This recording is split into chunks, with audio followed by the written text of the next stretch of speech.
দেশের শাসকেরা জাতিকে অন্তরে শ্রদ্ধার সাথে ভালোবাসার সাথে ধারণ করে, সেই দেশে আল্লাহর আসমান থেকে জমিন থেকে আল্লাহ তাআলা রহমত এবং বারাকা দিয়ে সাহায্য করেন। আর যে দেশের শাসকেরা অন্যায় এবং জুলুম এই দেশটাকে ভরে দেয়, আর সেই দেশের মানুষ চুপ করে সহ্য করে, আল্লাহ তাআলার পক্ষ থেকে সমাজের জন্য শাস্তি আসে। তবে যদি শাসকদের অন্যায় অপকর্মের বিরুদ্ধে জনগণ প্রতিবাদ জানায় এবং আল্লাহর সাহায্য চায়, তখন আল্লাহরও সাহায্য জমিনে নেমে আসে। আমাদের দেশটা এমনই ছিল। 15.5 বছর এদেশের মানুষ শান্তিতে তারা ঘুমাতে পারেনি, মর্যাদার সাথে তারা বেঁচে থাকার চিন্তা করেনি। পেশাগত দায়িত্ব পালনে অনেকেই সুযোগ পায়নি, অনেকে চাকরি থেকে তাড়িয়ে দেওয়া হয়েছে, খুন এবং গুম দিয়ে এই দেশটাকে ভরে দেওয়া হয়েছে, বহু মায়ের বুক খালি করা হয়েছে, বাবার সামনে থেকে তার সন্তানকে ধরে নিয়ে ক্রসফায়ারের নামে হত্যা করা হয়েছে, বিচারের নামে বিচারিক হত্যাকাণ্ড সংঘটিত করা হয়েছে। বিশেষ করে এই জুলুমের শিকার হয়েছেন বাংলাদেশ জামাত ইসলামের শীর্ষস্থানীয় 11 জন দায়িত্বশীল। 2 জন সাবেক আমিরে জামাত থেকে শুরু করে 11 জন মানুষকে নির্মমভাবে খুন করা হয়েছে। কাউকে দেওয়া হয়েছে ফাঁসি, আর কাউকে তিলে তিলে জেলের ভিতরে মৃত্যুর দিকে ঠেলে দেওয়া হয়েছে। আপনাদের এই অঞ্চলের গর্ব, সারা বাংলাদেশের গর্ব, মুসলিম উম্মার গর্ব, কোরআনের ভাষ্যকার, যাকে কোরআনের পাখি বলা হতো, যিনি শুধু বাংলাদেশের আনাচে কানাচে এক জায়গা থেকে আরেক জায়গায় নয়, গোটা বিশ্বে যিনি দিনের দাওয়াত নিয়ে, কল্যাণের দাওয়াত নিয়ে চষে বেরিয়েছেন, তাকেও নির্মমভাবে জেলের মধ্যে খুন করা হয়েছে, তাকে মৃত্যুর দিকে ঠেলে দেওয়া হয়েছে। আমরা আল্লাহ তাআলার দরবারে দোয়া করি 2006 সালের 28 অক্টোবর থেকে শুরু করে 2024 সালের 5 আগস্ট পর্যন্ত জুলুমের মাধ্যমে যাদেরকে খুন করা হয়েছে, আল্লাহ তাদের সকলকে শহীদ হিসেবে কবুল করুন, তাদের পরিবারগুলোকে সবরে জামিল আতা করুন। তাদের ত্যাগের কারণে আজ বাংলাদেশ এই পর্যায়ে এসেছে।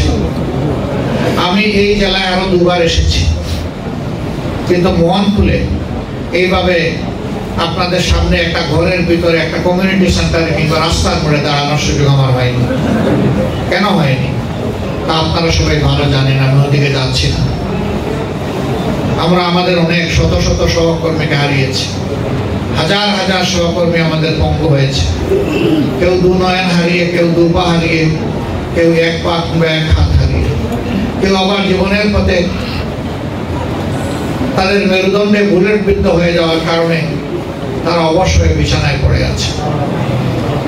আর বিশেষ করে 2024 সালে 1 জুলাই থেকে 5 আগস্ট পর্যন্ত এই জাতিকে মুক্তির স্বাদ এনে দেওয়ার জন্য ভোগ চিত্রে যারা লড়াই করেছিলেন, এদেশের ছাত্র জনতা এবং আপামর জনগণ, তাদের মধ্য থেকে অনেকেই বুলেট বিদ্ধ হয়ে এখনো হাসপাতালের বেডে কাতরাচ্ছে। এই সুখ এই জাতীয় অন্তরে ধারণ করে সামনের দিকে এগিয়ে যাওয়ার চেষ্টা করছে। আল্লাহ তাআলার দরবারে দোয়া করে আল্লাহ তাআলা এই সমস্ত ক্ষতিগ্রস্ত বান্দাদের ক্ষতি পুষিয়ে দিন এবং তাদেরকে সুস্থতার নিয়ামত আল্লাহ দান করুন। আমি হাসপাতালে দেখতে গিয়েছিলাম 3য় দিনে এই ঘটনা, অর্থাৎ 7 তারিখ ঢাকা মেডিকেল কলেজ হাসপাতালে গিয়ে দেখলাম কারো চোখ নাই, কারো হাত নাই, কারো পা নাই। বেডের পাশে বসলাম, একটু তাদের গায়ে ছোঁয়া লাগালাম, কপালে চুমু দিলাম, মাথায় হাত রেখে জিজ্ঞেস করলাম, তুমি তো তোমার জীবনের সর্বোচ্চ সম্পদ বিলিয়ে জাতিকে মুক্তি করার সংগ্রামে অংশ নিয়েছিলে, তোমার এখন কেমন লাগে? বলছে যে আমার খুব ভালো লাগে, আমি খুশি। বললাম হাত পা হারিয়ে তুমি খুশি? চোখ হারিয়ে খুশি? বলে যে হ্যাঁ আমি খুশি। তুমি কেন খুশি? বলে যে আমার দেশ স্বাধীন হয়েছে। জিজ্ঞেস করেছিলাম ভাই তোমার তো 1 পা নাই, তা স্বাভাবিকভাবে চলতে পারবা না, জাতির জন্য যদি আগামীতে ডাক আসে তুমি তো শুধু দোয়া করা ছাড়া তোমার কোনো উপায় থাকবে না। বললো কেন থাকবে না? আল্লাহ আমার 1 পা এখনো রেখেছেন, প্রয়োজন ওই পাটা আল্লাহকে দিয়ে দেবো, জাতির প্রয়োজন। আলহামদুলিল্লাহ, শিশু থেকে বৃদ্ধ, নারী থেকে পুরুষ, ছাত্র ছাত্রী, যুবক যুবতী, সকল শ্রেণী পেশার মানুষ, শ্রমিকরা যারা রিক্সা চালিয়ে খায়, তারাও রাস্তায় নেমে এসেছিল এই আন্দোলনে।